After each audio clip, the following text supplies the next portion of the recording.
સુરતના most wanted 16 આરોપીઓ પૈકી એક આરોપી એસઓજી પોલીસે ઝડપી પાડ્યો છે। ઉમરા પોલીસ મથકમાં નોંધાયેલ ઘાતકી હત્યા અને લૂંટના ગંભીર ગુનામાં આરોપી 19 વર્ષથી ફરાર હતો।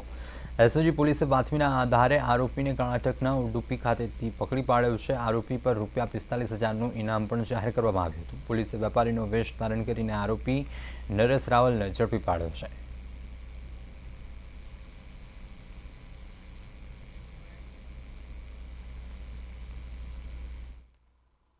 જે આરોપી છે જેના ઉપર 45,000નું ઇનામ જાહેર કરવામાં આવ્યું છે એવા આરોપીને ગત રોજ ઝડપેલ છે। આરોપીનું નામ છે નરેશ કેસરીમલ રાવલ, ઉંમર વર્ષ 40, કે જે મૂળ રાજસ્થાનનો રહેવાસી હતો અને 2007ની અંદર જ્યારે સુરત રહેતો હતો ત્યારે ડ્રાઈવર તરીકે નોકરી કરતો હતો અને ત્યારે એને બીજા લોકો સાથે મળી અને એક સિક્યુરિટી ગાર્ડની મર્ડર કરેલું અને લૂંટ ચલાવેલી। ત્યારબાદ એ નાસ્તો કરતો હતો, પહેલાં મુંબઈ ગયેલો, ત્યારબાદ ચેન્નઈ ગયેલો અને બેલગામ એમ ફરતા ફરતા એસઓજીની ટીમને માહિતી મળી કે આ વ્યક્તિ જે છે એ કર્ણાટકના ઉડુપીમાં રહે છે, નામ બદલીને રહે છે।